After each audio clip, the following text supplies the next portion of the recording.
riwayat daripada Anas bin Malik radhiyallahu anhu. Kata dia, qala Rasulullah sallallahu alaihi wasallam, al-mu'min baina khamsi syada'id, mu'minun yahsuduh wa minat wa aduun yuqatiluh wa syaitanun yudilluh wa nafsun tuwi atau kama Nabi sallallahu alaihi wasallam bersabda, kata Nabi, orang mukmin, orang yang beriman itu berada di antara 5 kesukaran. Orang Islam, orang yang beriman dengan Allah Subhanahu wa taala,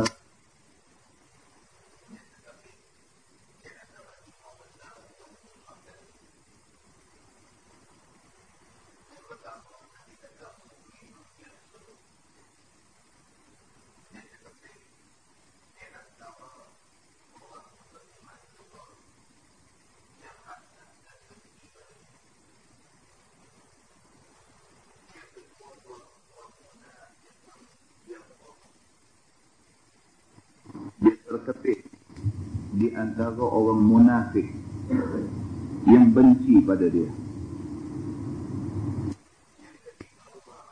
Wal yuqatilu,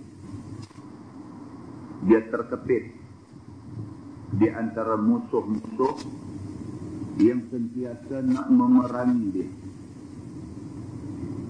Yang keempat, wa syaitanun yudilluh, dia terkepit di antara yang sentiasa nak menyesatkan dia. Dan yang kelima, wa nafsun tuwi, dan dia terkepit di antara nafsu yang sentiasa nak mempengaruhi dan merosakkan dia. Muslimin dan muslimat yang dirahmati Allah sekalian, kita orang Islam, kita beriman kepada Allah Subhanahu wa taala. Sebagai orang Islam yang mengaku beriman kepada Allah Subhanahu wa taala, 5 benda ni selalu menyusahkan kita. Iaitu Nabi kata yang pertama, kita sama kita. Kita orang Islam, kita beriman kepada Allah. Sama-sama kita, sama-sama orang Islam, sama-sama mengaku beriman kepada Allah Subhanahu wa taala, sentiasa mempunyai hasad dengki sama-sama kita. Sedangkan bukan kita tak tahu. Nabi SAW bersabda dalam sebuah hadis riwayat daripada Abi Hurairah radhiyallahu anhu. Nabi kata, iyyakum wal hasad, fa innal hasada ya'kulul hasanat kama ta'kulun narul hatab. Hadis riwayat Imam Abu Daud. Nabi SAW bersabda, jaga-jagalah kamu dengan hasad dengki. Jaga-jaga dengan sifat dengki. Kerana sesungguhnya hasad ataupun dengki itu ya'kulul hasanat, dia memakan segala kebaikan yang kita dah buat. Kama ta'kulun narul hatab, seperti mana api makan kayu api kering. Kerana sifat hasad yang ada dalam diri kita, kerana kita dengki pada saudara seagama dengan kita, hak kita buat baik banyak dah, rosak begitu sahaja. Amalan baik yang kita dah buat banyak dah, tiba-tiba dihapuskan oleh Allah Subhanahu wa taala. Nabi SAW bagi ingat kat kita benda ni, tetapi manusia Islam yang beriman kepada Allah masih lagi tak boleh bebas diri daripada sifat hasad dengki. Bahkan Nabi SAW ada sebut dalam sebuah hadis riwayat daripada Abdurrahman bin Muawiyah. Nabi SAW bersabda, Nabi kata, salasah la yanju minhunna ahadun az-zannu wal hasadu wat tiyarah. Nabi SAW bersabda, Nabi kata ada 3 perkara yang manusia seolah-olah tak boleh nak lepas daripada 3 benda ni. Nabi kata manusia seolah-olah tak boleh nak lari daripada 3 perkara ni. Yang pertama, az-zannu, suka buruk sangka. Suka buruk sangka. Tengok kawan kita, tengok saudara kita, tengok kawan satu agama dengan kita, tengok jiran sebelah rumah kita, tengok kawan kita, tengok adik-beradik kita, tengok siapa-siapa yang ada keliling kita, dia ada su'uzan, dia ada buruk sangka. Ini manusia seolah-olah tak boleh lari daripada benda ni. Tengok, dia selinap masuk dalam hati. Prasangka buruk terhadap orang yang kita tengok. Yang kedua, wal hasadu, dengki. Walau kepada adik-beradik sendiri, walau kepada kawan baik, dah berpuluh tahun berkawan, masih ada rasa dengki. Dan yang ketiga, wat tiyarah, dan percaya kepada benda-benda karut-marut. At-tayru makna dia burung. Wat tiyarah maksudnya percaya seumpama orang percaya pada burung. Bunyi burung, dia kata ni bunyi ni ada orang nak mati, misalnya. Ini dia panggil kepercayaan karut-marut. Nabi SAW sebut 3 benda ni. Nabi kata la yanju, seolah-olah manusia ni tak boleh nak selamat diri daripada 3 benda ni.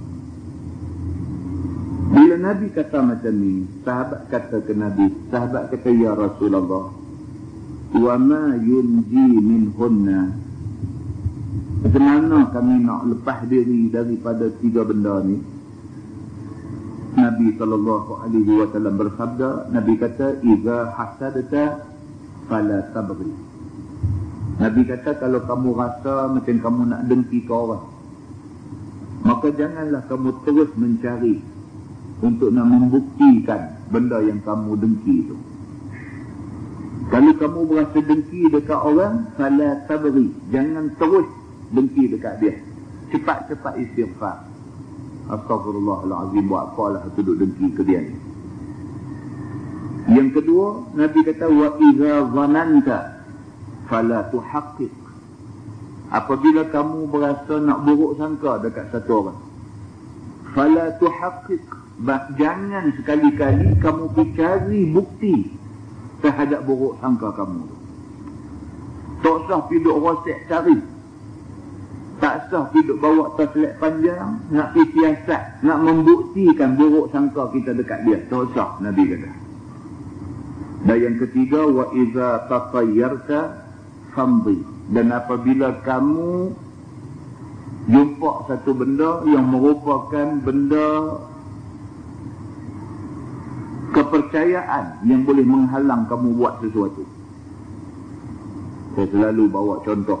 Nak main mengaji, tengok apakah bewak lintas jalan misalnya. Terus kata ni karut ni kalau pi juga tak lagi share. Sial. Dia kata ni ada sial di depan ni. Kalau aku pi juga tak lagi ada lah benda nak jadi kat aku. Kalau ada orang jenis percaya macam ni, Nabi kata famdi, teruskan perjalanan itu. Saya duduk percaya benda-benda macam ni. Ini tunjuk ajar daripada Nabi SAW kepada kita orang Islam, supaya kita dapat lepas diri daripada banyak buat dosa. Kita hari-hari hidup 24 jam satu hari, kita tak boleh terlepas daripada dosa. Cuma beza ada manusia, dia terlibat secara serius dalam dosa, banyak buat dosa. Ada manusia, dia boleh jaga diri dia, dia buat dosa pada tahap yang minimum. Tak ada manusia yang dia berlalu satu hari dalam hidup dia tanpa ada sebarang dosa. Hampir-hampirnya begitu. Setidak-tidaknya dosa kerana buruk sangka dekat orang berlaku kepada manusia pada tiap-tiap hari. Di dalam sebuah hadis riwayat daripada Abdullah bin Amru bin Al-As radhiyallahu anhu. Kata dia, qala Rasulullah sallallahu alaihi wasallam, man ahabba an yuzahzaha 'anil nar wa yudkhala al-jannah falta'tihi maniyatuhu wa huwa yu'minu billahi wal yawmil akhir wal ya'ti ila an-nas alladhi yuhibbu an yu'ta ilayhi, atau kama qala, hadis riwayat Imam Muslim. Nabi SAW bersabda, Nabi kata, barang siapa yang suka dia dijauhkan daripada neraka dan suka dia dimasukkan ke dalam syurga. Nabi kata begitu. Nabi kata, man ahabba an yuzahzaha 'anil nar wa yudkhala al-jannah. Barang siapa yang suka dia ni selamat daripada neraka dan suka masuk syurga. Siapa yang mau macam tu, mau selamat daripada neraka, mau dapat syurga. Siapa mau macam tu, falta'tihi maniyatuhu wa huwa yu'minu billahi wal yawmil akhir. Nabi kata, maka hendaklah dia mendapat kematian dalam keadaan dia beriman kepada Allah dan hari akhirat. Siapa yang nak masuk syurga, siapa yang tak mau neraka. Nabi kata, pastikan dia mati dalam keadaan beriman kepada Allah, dalam keadaan dia percaya dengan hari akhirat. Percaya kepada hari akhirat maksudnya percaya semua benda selepas daripada mati. Dia percaya satu hari dia akan mati. Dia percaya bila dia mati dia akan masuk satu alam baru, nama dia alam barzakh. Dia percaya dalam alam barzakh dia akan jumpa 1001 benda yang dia duk dengar daripada Quran dan hadis Nabi. Dia percaya bahawa dalam alam barzakh itu ada munkar dan nakir. Dia percaya bahawa dalam alam barzakh itu ada ular yang dipanggil Suja'ul Aqra. Dia percaya bahawa di dalam alam barzakh itu dia boleh menjadi orang yang mendapat kebaikan kerana kubur dijadikan taman syurga, dan dia mungkin menjadi orang yang mendapat azab sengsara kerana kubur dijadikan lubang daripada api neraka. Dia percaya bahawa dia akan dibangunkan di satu tempat yang bernama mahsyar. Dia percaya bahawa di mahsyar dia akan dihisap oleh Allah Subhanahu wa ta'ala. Dia percaya bahawa di mahsyar matahari akan turun sejengkal atas kepala. Dia percaya bahawa di mahsyar manusia tenggelam dalam peluh sendiri. Dia percaya di mahsyar manusia akan tertunggu-tunggu bila dia nak dihisap oleh Allah Subhanahu wa ta'ala. Dia percaya bahawa di mahsyar ada mizan, iaitu neraca yang akan menimbang amal baik, amal jahat manusia. Dia percaya bahawa di sana ada sirat yang kadang-kadang manusia melihat dia lebih luas daripada lebuh raya. Yang kadang-kadang manusia melihat dia lebih halus daripada orang rambut yang halus itu.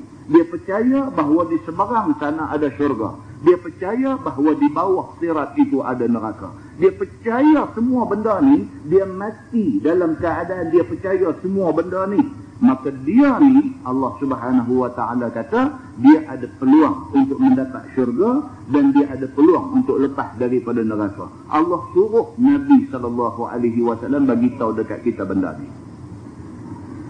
Dan tidak cukup dengan itu. Tidak cukup dengan Nabi kata, barang siapa nak lepas neraka, barang siapa nak dapat syurga, maka hendaklah dia pastikan dia mati dalam keadaan beriman kepada Allah, dalam keadaan beriman dengan hari akhirat. Nabi kata lagi, wal ya'ti ilan nas alladhi yuhibbu an yu'ta ilaih. Hendaklah dia buat apa yang dia mau orang buat pada dia kepada orang lain. Ini syarat yang ketiga. Syarat pertama, dia mesti beriman dengan Allah. Mati dalam keadaan beriman kepada Allah. Syarat kedua, dia mesti mati dalam keadaan dia percaya kepada soal-soal akhirat. Syarat ketiga, dia ni semasa hidup dia mestilah buat satu benda yang dia suka kalau orang buat kat dia. Dia kena buat dekat orang. Kalau dia suka orang hormat dia, maka dia kena hormat orang. Kalau dia suka orang pelihara maruah dia, maka dia kena pelihara maruah orang. Kalau dia suka orang tutup aib dia, maka dia kena belajar tutup aib orang. Kalau dia suka orang hormat dia, orang sanjung dia, orang buat baik-baik dekat dia, maka dia kena buat begitu ke orang. Kalau dia boleh buat macam tu, maka dia mendapat janji daripada Nabi SAW, janji lepas daripada neraka dan janji untuk mendapat syurga Allah Subhanahu wa taala. Hadis itu hadis sahih riwayat Imam Muslim. Muslimin dan muslimat yang dirahmati Allah sekalian. Nabi SAW bersabda dalam sebuah hadis riwayat daripada Abdullah bin Amr bin Al-As. Nabi SAW bersabda, Nabi kata, al-muslim man salimal muslimuna min lisanihi wa yadihi, wal muhajir man hajara ma nahallahu anhu, atau kama qala, hadis muttafaqun alaih. Nabi SAW bersabda, Nabi kata al-muslim, yang kata orang Islam, sebenar-benar Islam itu ialah orang yang memastikan orang Islam lain selamat daripada lidah dia dan angkara tangan dia. Dia ni dianggap orang Islam. Kalau sekiranya dia boleh pastikan orang Islam lain tidak binasa, tidak rosak kerana lidah dia. Kalau betul dia orang Islam, lidah dia tak digunakan untuk fitnah orang. Kalau betul dia orang Islam, lidah dia tidak digunakan untuk mengumpat, mencela, mencaci, memaki orang. Kalau dia betul orang Islam, lidah dia tidak digunakan untuk melaga-lagakan sesama orang Islam. Kalau betul dia orang Islam, dia pastikan lidah dia ni tidak digunakan untuk merosakkan orang Islam lain. Kalau dia betul orang Islam, dia pastikan tangan dia tidak menjadi angkara kepada kemusnahan hidup saudara yang sama Islam dengan dia. Kalau dia betul orang Islam, tangan dia tidak mencuri barang milik orang Islam lain. Kalau betul dia orang Islam, tangan dia tidak diguna untuk nak porak-poranda rumah tangga orang Islam yang lain. Kalau dia betul orang Islam, Nabi kata dia pelihara lidah dia pelihara tangan dia daripada merosakkan orang-orang Islam yang lain. Nabi SAW kata, wal muhajir man hajara ma nahallahu anhu. Dan yang dikatakan orang yang berhijrah itu ialah sesiapa yang menghijrahkan diri dia daripada melakukan benda yang dilarang oleh Allah kepada dia. Kalau dah tahu Allah larang minum arak, dia lari diri dia hijrah diri dia daripada perbuatan minum arak. Kalau dia tahu Allah Subhanahu wa taala larang dia daripada buat benda-benda dosa, melakukan maksiat dan sebagainya, dia lari diri dia hijrah diri dia daripada buat benda-benda dosa. Ini orang dipanggil muhajir, dipanggil orang yang berhijrah oleh Nabi SAW. Hadis itu muttafaqun alaih. Sepakat ulama mengatakan itu hadis sahih. Muslimin dan muslimat yang dirahmati Allah sekalian, mudah-mudahan mukadimah itu memberi satu petunjuk kepada kita semua, dan mudah-mudahan kita beramal dengan dia, dan mudah-mudahan dengan itu Allah Subhanahu wa taala pelihara kita daripada menjadi orang yang bersifat dengan sifat yang tidak wajar ada pada orang-orang Islam, insya-Allah.